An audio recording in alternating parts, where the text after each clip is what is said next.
Now, the Upanishad is a word which has three syllables, made up of three syllables. The first syllable is Upa. Upa. Upa means near, close. Somebody does a upavasa, which means traveling towards closeness, not starving. Of course, it's nice to not eat, that's a different matter. Upavasa, what is vasa means going, moving towards closeness.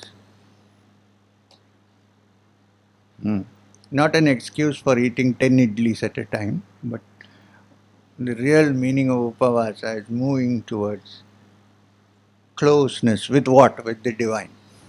Why is it called closeness? Because it's like the sun. When you go too close, you're burnt. There is only the sun. So the maximum you can say is go close.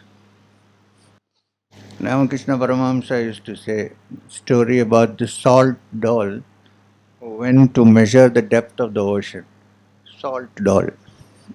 Will you get the salt doll back?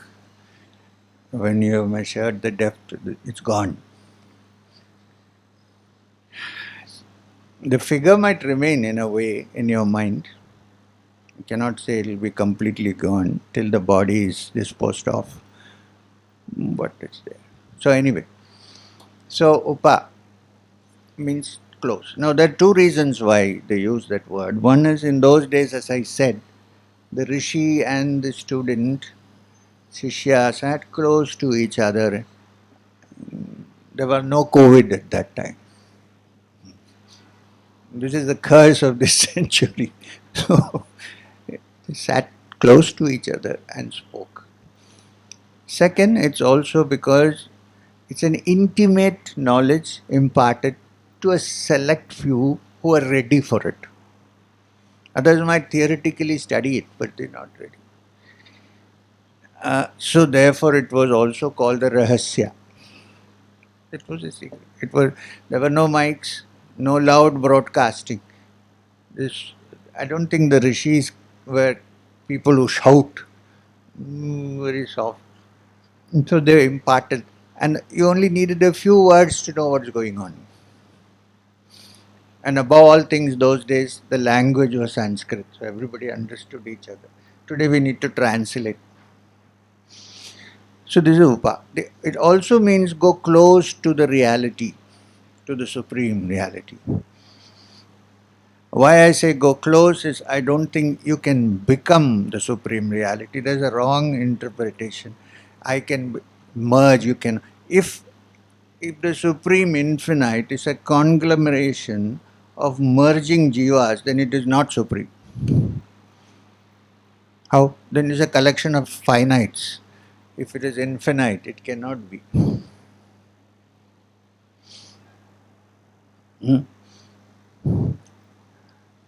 So, all that one can do is to purify your mind, clean up the system. See, the major schools of thought in India are the Advaita, Vishishta Advaita and Dvaita. There are other minor, of course. All the acharyas are one in one thing, which is that the mind has to be purified.